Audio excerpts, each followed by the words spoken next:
Nú ætlum við að einfalda þetta dæmi og það er með nokkrum svigum og innri sviga sem einnig inniheldur annan sviga.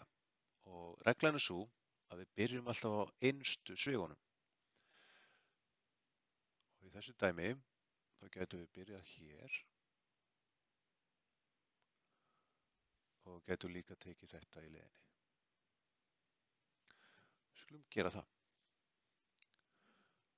Byrjum þá að skrifa bara það sem er fyrir utan sviga óbreytt. Gerum ekkert hér strax.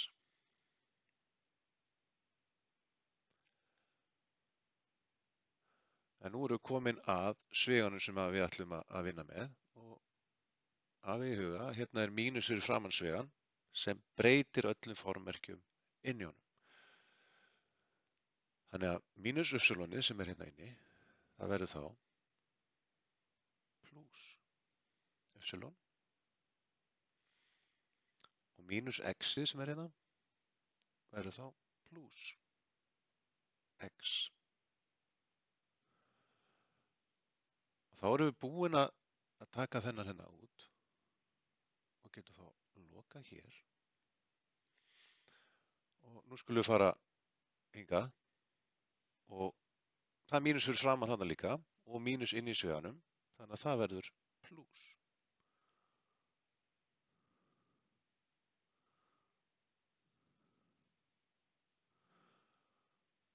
Og gerum svona.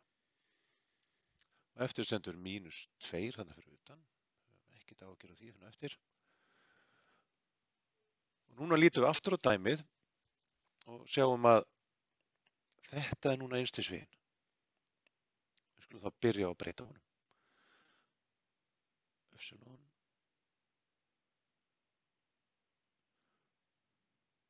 Og nú erum við komin að sviganum sem við ætlum að breyta, það er mínus fyrir framan hann og þetta er plús epsilon.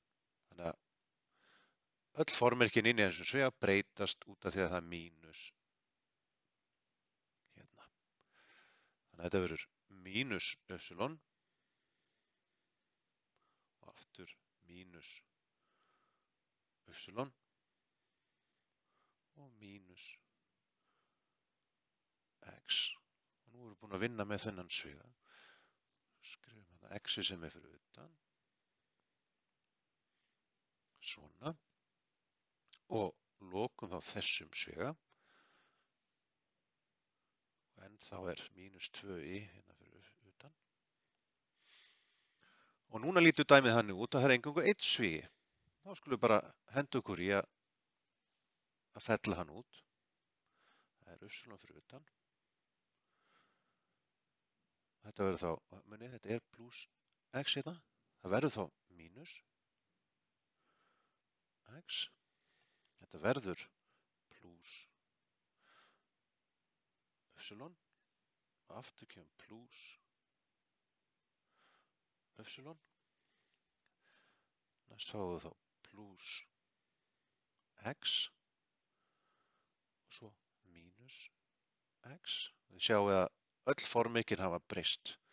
Nú erum við búin að vinna með svigan og endum þá aftur hérna að skrifa mínus 2 epsilon. Nú ætlum við að einfalda þetta í síðasta skipti og athugiði eins og áður að þegar við erum með mínus x þá er það auðvitað það sama og mínus 1x og hérna erum við með 1x og hérna með mínus 1x. Þannig ef ég er með mínus 1x ég er með plús 1x og svo mínus 1x þá lítur niðurstaðan að vera mínus 1x. Þá er ég búin að einfalda þau. Nú ætlum ég að taka fyrir upsilonin og höldum þessu aðeins inn á til streitu. Þetta er 1 upsilon, þetta er líka 1 upsilon, þetta er 1 upsilon og leggjum þetta þá saman.